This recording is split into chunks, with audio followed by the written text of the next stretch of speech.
Magandang araw, Luzon, Visayas at Mindanao. So, nandito pa rin ako sa Palawan, mga ka-TEDs. Uwi na kami mamaya. Pero sa araw na ito, mga ka-TEDs, na meron ako nakita dito sa aming hotel, mga ka-TEDs, na napakalaking doldol. Cotton tree, mga ka-TEDs. Pagkalaki, mga ka-TEDs. Ngayon na ako nakakita ng cotton tree, mga ka-TEDs, na napakalaki, mga ka-TEDs. Dito ko lang yan nakita sa Puerto Princesa, Palawan, mga ka-TEDs. Binidyohan ko ito, mga ka-TEDs, dahil para sa akin ito ay nag-indicate ng deposit o ginawa itong tissue marker o markers, kasi triangulated dito, mga ka-TEDs. Tatlong napakalaking cotton tree, mga ka-TEDs. Yan ang isa. Yan, cotton tree, napakalaki yan, mga ka-TEDs. At saka ito, napakalaki din ito, mga ka-TEDs. Triangulated siya, mga ka-TEDs. Tatlong cotton tree, mga ka-TEDs. Yan. Ito, kalaki rin.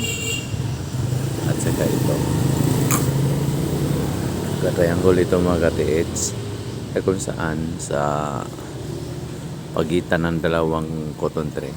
Yan, at saka ito ay mayroong kahoy. Yan, mayroong kahoy na hindi ko kilala, mga ka-TEDs. Iwan ko kung ito ba ang tinawag nila na dinog, mga ka-TEDs. Sa gitna ng dalawang napakalaking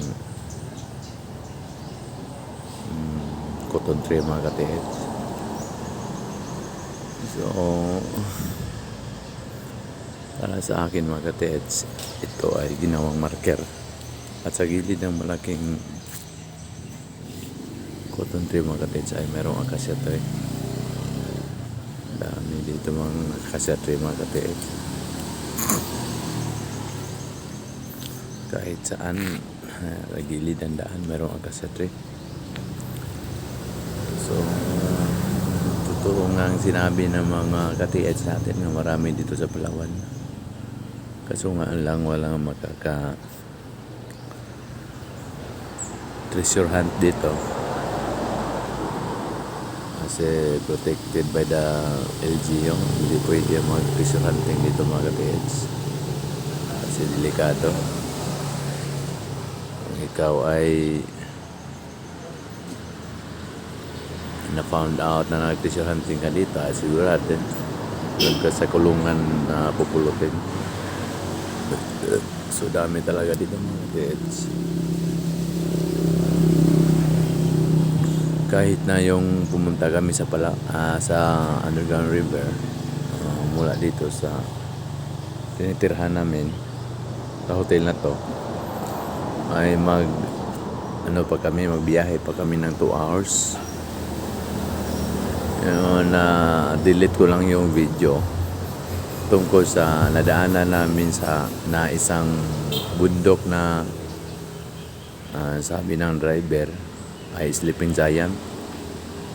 Talagang nakahiga yung mga ka-TEDs, yung parang tao. Napakalaki, pero bato yun, bato. At para siyang naging sleeping giant. Kung tingnan natin sa malayuan, sleeping giant siya.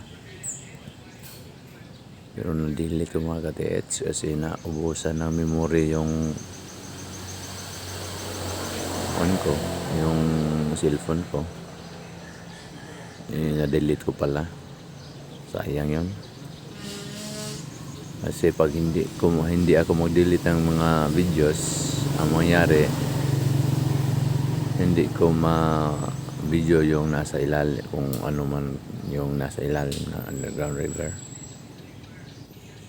So hindi ko alam na nasali pala sa pag-delete. Sayang yung, mga ka-TEDs. Sleeping Giant na bato. Pero wala na ako magawa makatiis kasi na-delete ko na. So talagang maraming nagkamanghang mga tanawin dito sa Palawan mga katiis.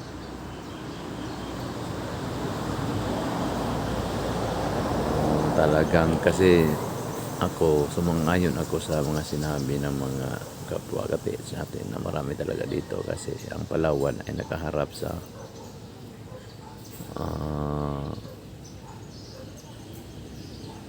West Philippines Sea. Malapit to sa ito Palawan ay malapit na sa China mga katiis.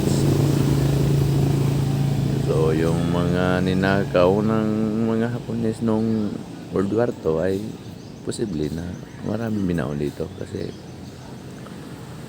nakaharap ito sa West Philippines Sea kung saan nandyan yung Korea, Japan, China. So marami-rami rin.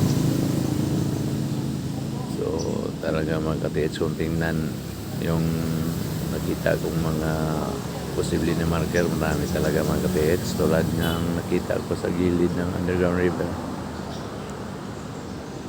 Talagang totoo yung napakalaking pagong mga katiis, torture marker na merong arrowhead sa kanyang katawan at saka mayroong sa gilid ng arrowhead mayroong butas. So talaga naman mga katiis, marami talaga dito mga markers na treasure tulad nito mga katiis. Triangulated na puno ng cotton tree. Ito isa, dalawa, ito napakalaking cotton tree mga katiis. At sa labas sa hotel namin mga katiis ay maninag mo yung makita na ba't ibang ba't ibang kahoy tulad ng acacia tree. Dami acacia tree dito mga katiis. Ito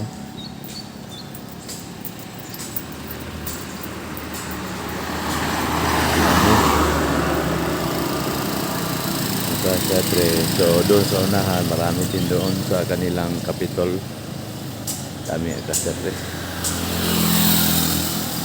Napakalaki na puno na yan mga katiis.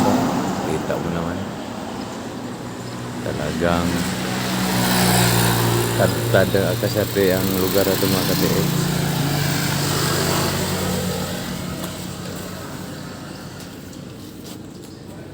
Yan na mga katiis, pinakita ko lang sa inyo. Ito nakita ko na hindi ko nakita sa lugar namin na napakalaki talagang cotton tree. Talaga yung kulit pa. Yan. Yun. Saka yun. So hanggang dito na lang mga katiis.